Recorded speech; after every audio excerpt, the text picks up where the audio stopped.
Hello dear, welcome back to education point pharmacy. तो friends, I hope अभी तक के लेक्चर्स आपको इजी वे में समझ आ रहे होंगे। तो हम बात कर रहे थे अरिथमिया। ये एक कार्डियोवास्कुलर डिजीज है और अरिथमिया के टाइप्स पढ़ रहे थे हम। इसके प्रीवियस लेक्चर में हमने पढ़ा अरिथमिया के कितने टाइप्स होते हैं, जिसमें हमने देखा टैकीकार्डिया। टैकीकार्डिया को डिस्कस किया। आज के लेक्चर में हम अरिथमिया के सेकंड पार्ट को डिस्कस करने वाले हैं, सेकंड अरिथमिया के सेकंड टाइप को डिस्कस करने वाले हैं।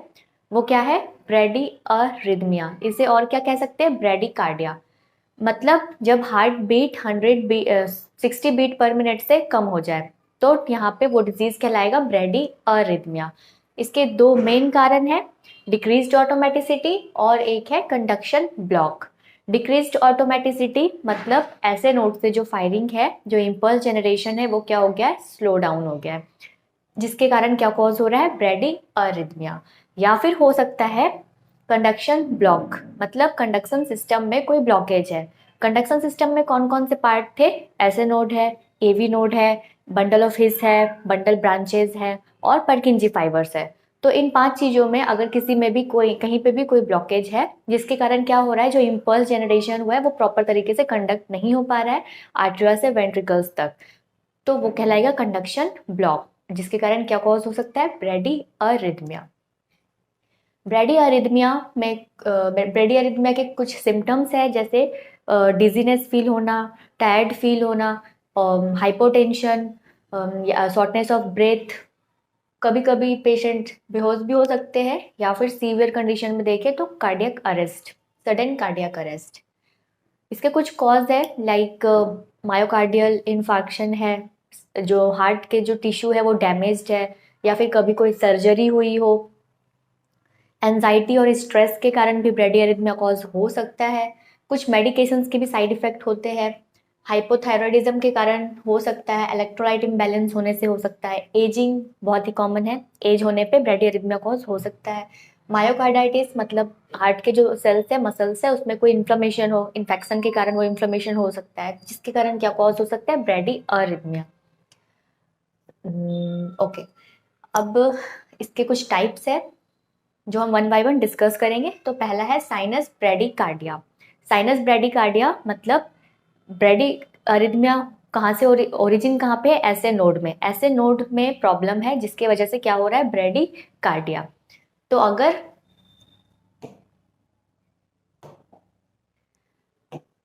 अगर प्रॉब्लम ऐसे नोड में है, जिसके कारण क्या हो रहा है? इसकी firing slow down, impulse generation slow down, मतलब इसकी ऑटोमेटिसिटी डिक्रीज हो गई, जिसके कारण क्या कॉज हो रहा है?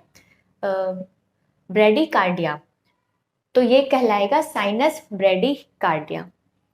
सेकंड है एवी ब्लॉक। एवी ब्लॉक होने से मतलब आर्टरियो वेंट्रिकुलर नोड में कोई ब्लॉकेज होने से क्या कॉज हो सकता है? Brady arrhythmia. अब ये एवी ब्लॉक को हार्ट ब्लॉक के नाम से भी जानते हैं, और इसके कुछ टाइप्स है, जैसे कि first degree heart block, second degree heart block और थर्ड डिग्री हार्ट ब्लॉक।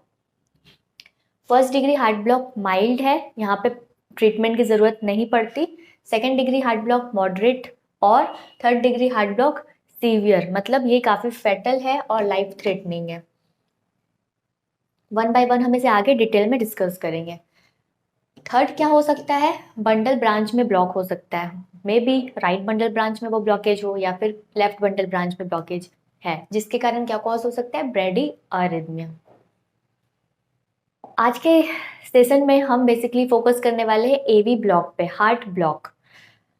इसके अलग अलग जो टाइप है, first degree heart block, second degree heart block और थर्ड डिग्री हार्ट ब्लॉक, उसे हम वन बाय वन डिस्कस करेंगे। तो पहले समझते हैं फर्स्ट डिग्री हार्ट ब्लॉक, या फिर फर्स्ट डिग्री एवी ब्लॉक भी कहते हैं। तो यहाँ पे क्या होता है? जब आप फर्स्ट डिग्री हार्ट ब्लॉक वाले पेशेंट में देखोगे ईसीजी ग्राफ में, पहले समझते all first degree heart block में क्या? All impulse conduct to ventricles but with delayed. मतलब फर्स्ट डिग्री हार्ट ब्लॉक में क्या होता है? ऐसे नोड से फायरिंग हुई, इम्पल्स जनरेशन हुआ, वो सारे इम्पल्स आर्टरिया से वेंट्रिकल्स तक इजिली कंडक्ट होते हैं, सारे इम्पल्स, बट डिलेड। मतलब इम्पल्स कंडक्शन में क्या हो गया? टाइम ड्यूरेशन इंक्रीज हो गया है, वो स्लोली कंडक्ट हो रहा है, तो वो कहलाएगा फर्स्ट डिग्री हार्ट ब्लॉक। यहाँ पे आप जब ईसीजी ग्राफ रीड करोगे तो कैसा रहेगा? Every P wave is followed by Q R S complex. मतलब आपको हर पी वेव के बाद एक क्यूआरएस कॉम्प्लेक्स दिखेंगे। इससे क्या इंडिकेट हो रहा है कि आर्टरिया कॉन्ट्रैक्ट होने के बाद पी वेव मिला, देन फिर वो इम्पल्स कंडक्ट होके कहाँ गया, एवी नोड में, एवी नोड से वो फिर कंडक्ट होके वेंट्रिकल्स तक गया और फिर क्या ग्राफ मिलता है, क्यूआरएस कॉम्प्लेक्स, जो क्या इंडिकेट करता है, वेंट्रिकल्स के कॉन्ट्रैक्शन को। तो इससे ये पता चलता है कि फर्स्ट डिग्री हार्ट ब्लॉक में पी वेव के बाद क्यूआरएस कॉम्प्लेक्स है, मतलब कि कंडक्शन है, यहाँ पे कंडक्शन हुई है आर्टरिया से वेंट्रिकल्स तक, सारे इंपल्स कंडक्ट हुए हैं, पर क्या होता है, विथ डिलेड, स्लोली कंडक्ट हुआ, जिसके कारण क्या होता है, but P R interval prolong.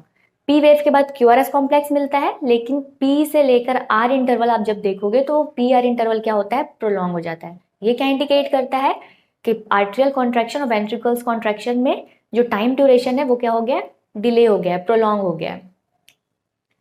Generally अगर नॉर्मल रेंज देखे तो वो क्या होना चाहिए, पी आर इंटरवल के लिए 0.2 सेकेंड या फिर 200 मिली सेकेंड, मतलब पी आर इंटरवल जो है वो 1 बिग बॉक्स के अंदर होना चाहिए। ईसीजी ग्राफ में छोटे छोटे बॉक्स बने होते हैं, एक बिग बॉक्स के अंदर 5 स्मॉल बॉक्स होते हैं, तो जो पी आर इंटरवल है वो 1 बिग बॉक्स के बिटवीन होना चाहिए। अगर इससे बाहर निकल जाए तो मतलब पी आर इंटरवल क्या हो गया, प्रोलॉन्ग हो गया, बढ़ गया है। तो यहाँ पे क्या होता है, फर्स्ट डिग्री हार्ट ब्लॉक में P R interval greater than 200 मिली सेकेंड या फिर 0.2 सेकेंड से ज्यादा, पी आर इंटरवल इस रेंज से ज्यादा, एक बिग बॉक्स से ज्यादा देखने को मिलेगा आपको। यहाँ पे जनरली कोई ट्रीटमेंट ज़रूरत नहीं पड़ती है, ट्रीटमेंट नॉट रिक्वायर्ड, क्योंकि जो पेशेंट होते हैं वो एसिम्टोमेटिक होते हैं, कोई सिम्टम नहीं होता है उसमें। अगर हम इसमें ग्राफ बनाए तो कैसा रहता है, P wave Q R S T wave, P wave Q R S T wave, इस तरीके से आपको एवरी पी वेव के बाद क्यू आर एस वेव देखने को मिलता है। पर क्या होता है, जो पी से लेकर आर तक ड्यूरेशन है, पी आर इंटरवल है, वो क्या हो गया, कितना होना चाहिए था, 0.2 सेकेंड एक बिग बॉक्स के अंदर, लेकिन वो क्या हो जाता है, प्रोलॉन्ग हो जाता है, ग्रेटर देन 0.2 सेकेंड या फिर 0.2 सेकेंड से ज्यादा या फिर 200 मिली सेकेंड भी लिखा रहता है कहीं कहीं पे। सेकेंड डिग्री हार्ट ब्लॉक में क्या होता है, not all impulse conduct to ventricles. First degree में क्या था, सारे इम्पल्स वेंट्रिकल्स तक कंडक्ट हो रहे थे, बट विथ डिलेड। यहाँ पे कुछ इम्पल्स कंडक्ट होते हैं और कुछ नहीं हो पाते, कुछ इम्पल्स कंडक्ट नहीं हो पाते, वो ब्लॉक हो जाते हैं, और कुछ होते हैं इम्पल्स, जिसके कारण क्या होता है, only some P wave followed by Q R S complex. कुछ पी वेव फॉलो करता है क्यू आर एस कॉम्प्लेक्स को, कहीं कहीं पे पी वेव के बाद कोई क्यू आर एस कॉम्प्लेक्स देखने को नहीं मिलता है इसी ग्राफ में। मतलब अगर आप यहाँ पे ग्राफ बनाओ तो कैसा रहेगा, P wave Q R S T, P Q R S T, P again P Q R S T, इस तरीके से कुछ पी वेव के बाद आपको क्यू आर एस वेव दिखेंगे और कुछ पी वेव के बाद आपको फिर से पी वेव दिखेंगे, कोई क्यू आर एस नहीं दिखेंगे। ये इंडिकेट करता है second degree heart block.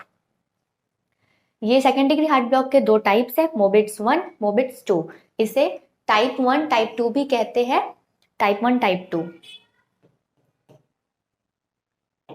Type 1 type 2, type 1 type 2 heart block भी कहते हैं।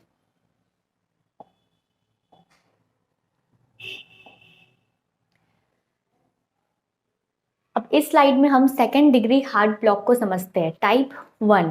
टाइप 1 टाइप 2 में एक डिफरेंस क्या है वो भी समझेंगे। पहले समझते हैं type 1 second degree heart block type 1 को। टाइप 1 को और क्या कहते हैं, मोबिट्स 1 या फिर विंकी बैक भी कहते हैं। तो जनरली यहाँ पे क्या होता है, सेकेंड डिग्री हार्ट ब्लॉक में P wave and Q R S complex are normal दिखेंगे आपको, but there are dropped beat. साथ ही आपको क्या दिखेगा, एक ड्रॉप बीट भी। ड्रॉप बीट क्या है, जब पी वेव के बाद कोई क्यू आर एस कॉम्प्लेक्स ना हो वो क्या लाएगा, ड्रॉप्ड बीट। मतलब पी वेव के बाद कोई क्यू आर एस कॉम्प्लेक्स नहीं है, ये क्या इंडिकेट करता है कि जो कंडक्शन है वो वेंट्रिकल्स तक नहीं हो पाया। साथ ही क्या होता है, पी आर इंटरवल जो है वो प्रोग्रेसिव तरीके से प्रोलॉन्ग होता जाता है, कब तक, अंटिल बीट इज ड्रॉप्ड। जब तक बीट ड्रॉप नहीं हो जाता उससे पहले अगर आप देखोगे पीआर इंटरवल को मेजर करोगे तो वो प्रोग्रेसिव तरीके से प्रोलॉन्ग होता जाता है। इंक्रीज, थोड़ा और इंक्रीज, थोड़ा और इंक्रीज, इस तरीके से प्रोग्रेसिव तरीके से वो इंक्रीज होता जाता है। कब तक? जब तक बीट ड्रॉप नहीं हो जाता। और फिर ड्रॉप बीट होने के बाद वापस से वो सेम साइकिल रिपीट होता है। Cycle then restart again. फिर से आपको P wave Q R S और जो पी आर इंटरवल आप देखोगे वो मेजर करोगे तो वो प्रोग्रेसिव तरीके से प्रोलॉन्ग होता जाता है। कब तक? जब तक एक ड्रॉप बीट ना मिल जाए। तो इस तरीके से वो साइकिल रिपीट होता रहता है। साथ ही क्या होता है, there is a fixed ratio between number of P wave and number of Q R S complex. जो क्यू आर एस कॉम्प्लेक्स और पी वेव है वो फिक्स्ड रेशियो में होता है पर साइकिल। अगर आप एक साइकिल में देखोगे तो जो पी वेव और क्यू आर एस वेव है वो सेकेंड साइकिल में भी आप देखोगे तो वो सेम होगा। मतलब बीट ड्रॉप होने के बाद आप जब वो देखोगे पी वेव और क्यू आर एस वेव को नंबर, तो वो सेम होगा every cycle. Q R S complex always equal to P wave minus one. अगर P wave for example 4 P wave है तो 4 में 1 माइनस कर दो मतलब 3। क्यू आर एस कॉम्प्लेक्स 3 दिखेंगे आपको। और फिर जब वो सेकेंड साइकिल में आप देखोगे तो वो सेम रेशियो में आपको दिखेंगे। पी आर, अगर पी वेव 4 है तो 4 में 1 कम कर लो, 3 क्यू आर एस वेव दिखेंगे आपको सेकेंड वाले साइकिल में भी। तो इस तरीके से ये रेशियो फिक्स्ड होता है। No treatment required. अगर पेशेंट में कोई सिम्टम नहीं है तो ट्रीटमेंट यहाँ पे नेसेसरी नहीं है, बट अगर सिम्टम है देन ट्रीटमेंट जरूरी है। If symptomatic like chest pain है या फिर टायर्डनेस फील है, हाइपोटेंशन है एक्सेट्रा, तो हमें क्या करना होता है? ट्रीटमेंट देना पड़ता है। अगर पेशेंट इमरजेंसी कंडीशन में है तो इमरजेंसी में हम एक एट्रोपिन ड्रग देते हैं, आईवी इंट्रावेनस। एट्रोपिन अगर काम नहीं कर रहा, इफेक्टिव नहीं है, तो फिर हम पेशेंट को पेसिंग करते हैं। अब एट्रोपिन का काम क्या है? एट्रोपिन क्या करता है? ऐसे नोड से जो इम्पल्स जनरेशन है उसको इंक्रीज कर देता है। ऐसे नोड से इम्पल्स जनरेशन डिक्रीज होने के कारण, ऑटोमेटिसिटी डिक्रीज होने के कारण क्या कॉज हो रहा था? ब्रेडी अरिथमिया। हमें अल्टीमेटली ट्रीट करने के लिए उसे इंक्रीज करना है, उसके ऑटोमेटिसिटी को इंक्रीज करना है। तो ये एट्रोपिन क्या करता है? ऐसे नोड के ऑटोमेटिसिटी को इंक्रीज कर देता है। कैसे इंक्रीज करता है समझते हैं। जब पैरासिम्पैथेटिक नर्वस सिस्टम एक्टिवेट होता है वो एसिटाइल कोलिन रिलीज करता है। एसिटाइल कोलिन बाइंड होता है ऐसे नोड, वो इफेक्ट करता है ऐसे नोड को और ऐसे नोड की ऑटोमेटिसिटी को स्लो डाउन करता है। तो हमें यहाँ पे एसिटाइल कोलिन के एक्शन को ब्लॉक करना है। एट्रोपिन क्या करता है? एसिटाइल कोलिन के एक्शन को ब्लॉक करता है, जिससे क्या होता है? इंक्रीज्ड ऑटोमेटिसिटी और फायरिंग इंक्रीज हो जाती है। तो जो प्रॉब्लम है ब्रेडी अरिथमिया वो ट्रीट हो जाता है। अगर ट्रीट ना हो तो फिर पेसिंग करते हैं। पेसिंग मतलब आर्टिफिशियल इलेक्ट्रिक शॉक देते हैं हम पेशेंट को, वापस से जो हार्ट रेट डिक्रीज हुआ है वो वापस से रिस्टोर हो पाए, नॉर्मल रेंज में आ पाए। तो इस वजह से हम पेसिंग देते हैं। अब पेसिंग भी अलग अलग टाइप के हैं। टेम्प्रोरी पेसिंग करते हैं, परमानेंट पेसिंग करते हैं। टाइप 1 में टेम्प्रोरी पेसिंग ही करते हैं पेशेंट को रिकवर करने के लिए। परमानेंट पेसिंग नेसेसरी नहीं है यहाँ पे। अब टेम्प्रोरी पेसिंग भी 2 टाइप के होते हैं। एक ट्रांसक्यूटेनियस होता है जिसमें पैच, इलेक्ट्रोड पैच चेस्ट पे अटैच करते हैं इलेक्ट्रिक शॉक देने के लिए, वो एक्सटर्नल होता है ट्रांसक्यूटेनियस पेसिंग। और एक होता है ट्रांसवेनस पेसिंग जिसमें वेंस के थ्रू इलेक्ट्रोड इंसर्ट करते हैं बॉडी में, तो वो ट्रांसवेनस पेसिंग है। जब ट्रांसक्यूटेनियस पेसिंग इफेक्टिव नहीं होता है देन हम ट्रांसवेनस पेसिंग करते हैं। तो यहाँ पे एट्रोपिन ड्रग देते हैं पेशेंट को रिकवर करने के लिए। अगर इफेक्टिव ना हो तो पेसिंग में बी रिक्वायर्ड। वो डिपेंड करता है कंडीशन में, सिवियरिटी में, पेशेंट में किस टाइप के सिम्टम्स हैं। ये जो पॉइंट्स है अगर यहाँ पे कोई डाउट है तो आगे वो क्लियर हो जाएगा क्योंकि हम ग्राफ के थ्रू उसे समझेंगे। Second degree heart block type 2 discuss करते हैं अगर, तो टाइप 2 को और क्या कहते हैं? हे ब्लॉक। टाइप 2 को और क्या कहते हैं?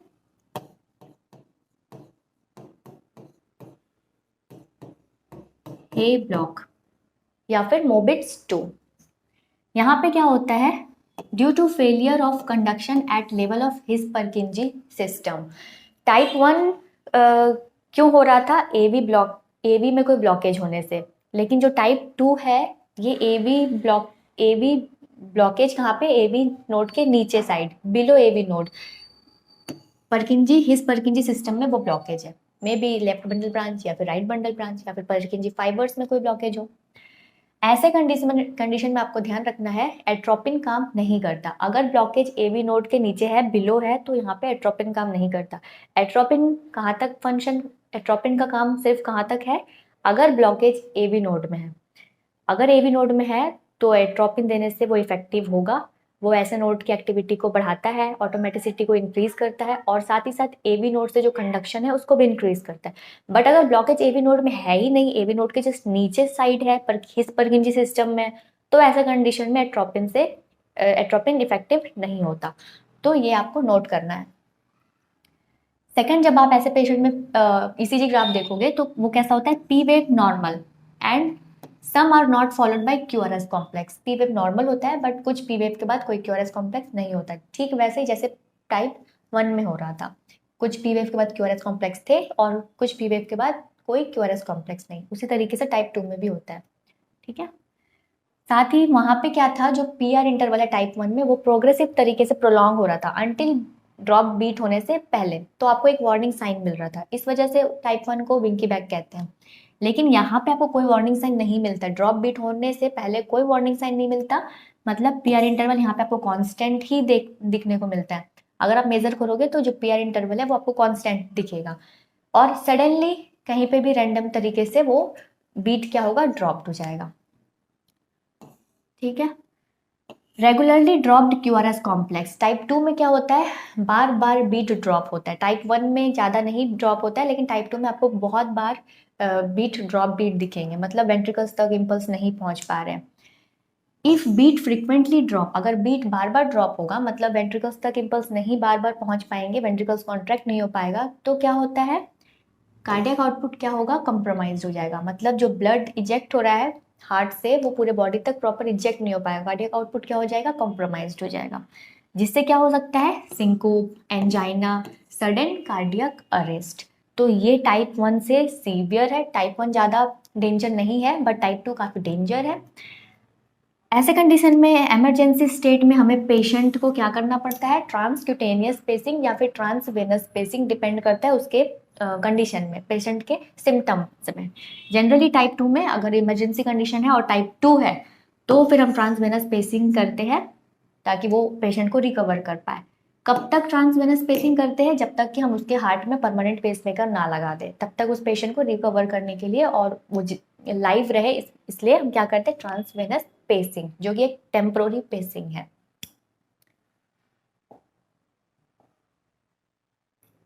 टाइप 2 को भी हम ग्राफ से समझेंगे, फिलहाल आप ये पॉइंट्स को समझो।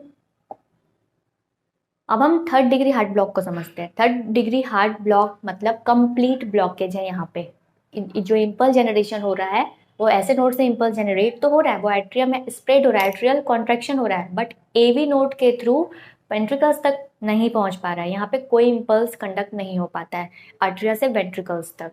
तो ये कंप्लीट ब्लॉकेज है और ये काफ़ी ज़्यादा सीवियर है, लाइफ थ्रेटनिंग डिजीज है।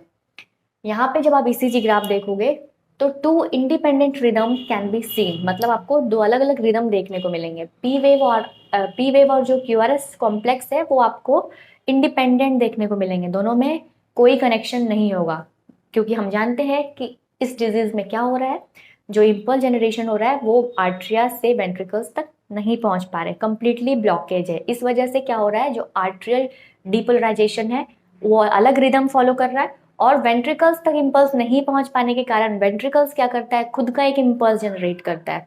खुद का एक इम्पल्स जनरेट करता है, वो ज़्यादा पावरफुल नहीं होता, वो वेंट्रिकल्स के ब्लड को प्रॉपर इजेक्ट भी नहीं कर पाता है पूरे बॉडी में, क्योंकि वो जो इम्पल्स जनरेट हुआ है वो काफ़ी लो वोल्टेज का होता है। बट वो इम्पल्स जनरेशन वेंट्रिकल्स खुद करता है, क्योंकि वहाँ तक इम्पल्स नहीं पहुँच पाया, ऐसे नोड इम्पल्स जो है वो नहीं पहुँच पाया। तो यहाँ पे आपको 2 इंडिपेंडेंट अलग अलग तरीके से रिदम दिखेंगे। सबसे ज्यादा आपको पी वेव दिखेंगे, ठीक है, पी वेव सबसे ज्यादा, एट्रियल कॉन्ट्रैक्शन सबसे ज्यादा दिखेंगे आपको, और क्यूआरएस वेव बहुत ही कम, क्योंकि क्यूआरएस वेव वेंट्रिकल्स कॉन्ट्रैक्ट ही नहीं हो पा रहा है सही तरीके से, और कॉन्ट्रैक्ट हो भी रहा है वो बेचारा खुद से इम्पल्स जनरेट कर रहा है कॉन्ट्रैक्ट होने के लिए। साथ ही क्या, जो QRS कॉम्प्लेक्स है यहाँ पे आपको वाइड दिखेंगे और एबनॉर्मल दिखेंगे। इससे पहले जो भी डिजीज पढ़ रहे थे फर्स्ट डिग्री और सेकंड डिग्री में, उसमें P वेव और QRS क्या था, नॉर्मल था। बट यहाँ पे क्या है, QRS wide as well as abnormal. Third point, fourth में क्या है, रेगुलर PP इंटरवल। P और P इंटरवल मतलब आर्ट्रियल डिपोलराइजेशन, देन फिर नेक्स्ट आर्ट्रियल डिपोलराइजेशन के बीच का जो इंटरवल है PP इंटरवल, वो रेगुलर होता है।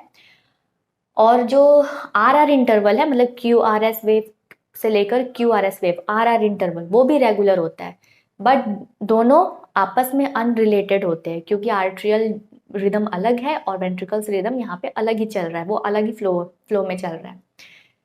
कंप्लीट आर्ट्रियो वेंट्रिकुलर डिसोशिएशन है यहाँ पे, आपस में कोई कनेक्शन नहीं है आर्ट्रियल और वेंट्रिकल्स के बीच, क्योंकि इम्पल्स कंडक्ट नहीं हो पा रहा है।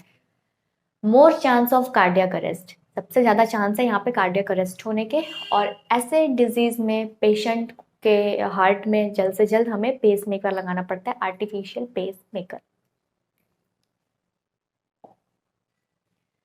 अब हम यहाँ पे ECG ग्राफ से समझते हैं और देखते हैं क्या डिफरेंस है इनमें। तो पहले समझते हैं फर्स्ट डिग्री हार्ट ब्लॉक। ठीक है, फर्स्ट डिग्री हार्ट ब्लॉक में आप जब देखोगे तो ECG ग्राफ आपको इस तरीके का दिखेगा। एवरी P वेव के बाद आपको क्या दिखेगा, QRS कॉम्प्लेक्स। यहाँ पे क्या है, एवरी P वेव के बाद QRS कॉम्प्लेक्स है। बट आप जब नोटिस करोगे तो PR इंटरवल जो है, P से लेकर R इंटरवल है, वो क्या हो जाता है, प्रोलॉन्ग हो जाता है, ग्रेटर देन 0.2 सेकेंड या फिर 200 मिली सेकेंड भी कहते हैं। और आप जब नोटिस करोगे तो देखोगे ये जो PR इंटरवल है, ये एक 1 बिग बॉक्स से ज़्यादा है। ठीक है, तो इस तरीके का आपको ग्राफ दिखेगा फर्स्ट डिग्री हार्ट ब्लॉक में। और यहाँ पे कोई सिम्टम्स नहीं देखते हैं पेशेंट में, तो कोई ट्रीटमेंट ज़रूरी नहीं है।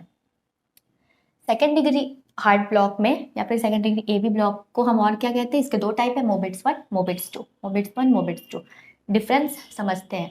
मोबिट्स 1 को और क्या कहते हैं, विंकी बैक। विंकी बैक का मतलब है, इस वर्ड का मतलब है warning.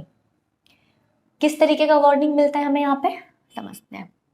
P wave QRS wave, T wave, P wave QRS wave, T wave, again P wave QRS T wave, फिर से P wave but no QRS complex, कोई QRS कॉम्प्लेक्स नहीं है।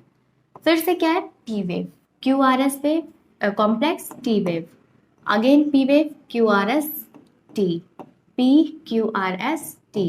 यहाँ पे आप जब देखोगे तो फिर से कोई QRS वेव नहीं है, कोई QRS कॉम्प्लेक्स नहीं है, मतलब ये भी, यहाँ पे भी कोई कंडक्शन नहीं हो पाया वेंट्रिकल्स तक, और यहाँ पे भी।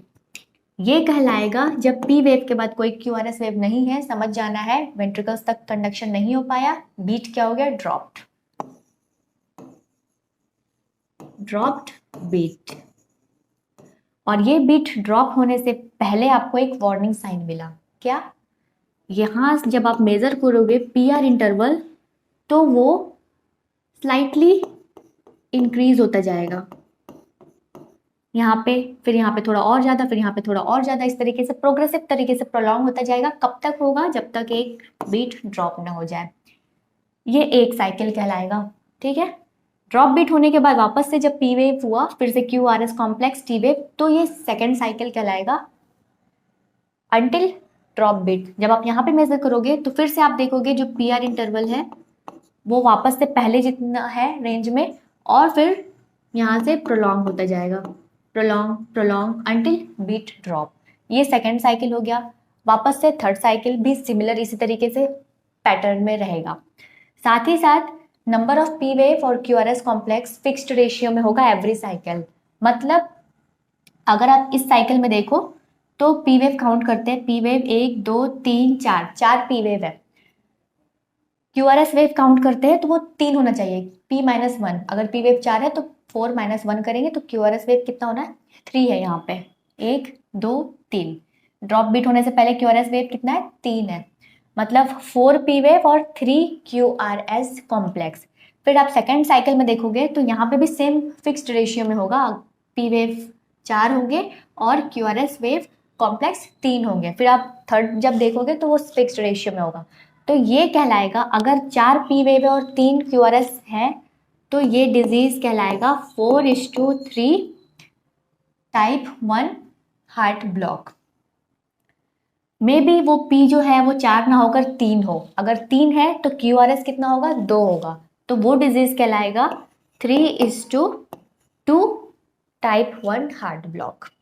ठीक है,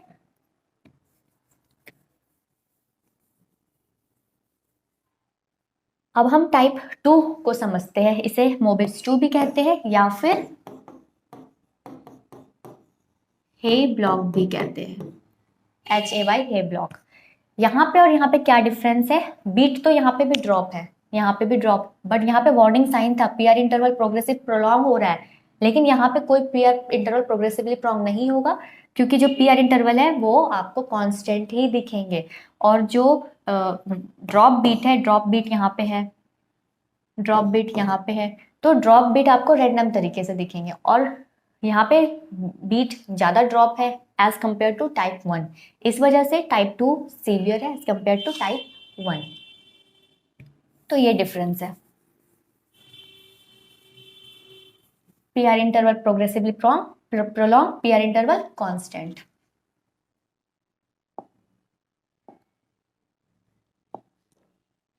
थर्ड डिग्री हार्ट ब्लॉक में पी वेव अलग रिदम है, अलग रिदम में चल रहा है, क्यूआरएस अलग, दोनों में कोई रिलेशन नहीं है, कोई कनेक्शन नहीं है, कंप्लीटली आर्ट्रियो वेंट्रिकुलर क्या हो चुका है, यहाँ पे डिसोशिएट हो चुका है।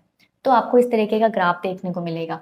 साथ ही साथ इससे पहले के जो भी डिजीज थे उसमें क्यूआरएस कॉम्प्लेक्स और पी वेव नॉर्मल थे, बट यहाँ पे क्या है, जो क्यूआरएस वेव कॉम्प्लेक्स है वो वाइड होंगे और अब नॉर्मल तरीके से दिखेंगे आपको, और ये डिजीज काफ़ी सीवियर है, और पेशेंट में हमें परमानेंट पेसमेकर इंसर्ट करना ही पड़ता है, इम्प्लांट करना पड़ता है। तो आज के लेक्चर में हमने डिस्कस किया अरिथमिया के सेकंड टाइप को, ब्रेडी अरिथमिया को, इसके अलग अलग टाइप समझे और ईसीजी ग्राफ को भी समझा। अब फाइनली हम डिजीज कंप्लीट कर चुके हैं यहाँ पे, तो नेक्स्ट लेक्चर में हम बात करेंगे डायग्नोज और ट्रीटमेंट के बारे में। तब तक के लिए आप अपना ध्यान रखें। Have a good day.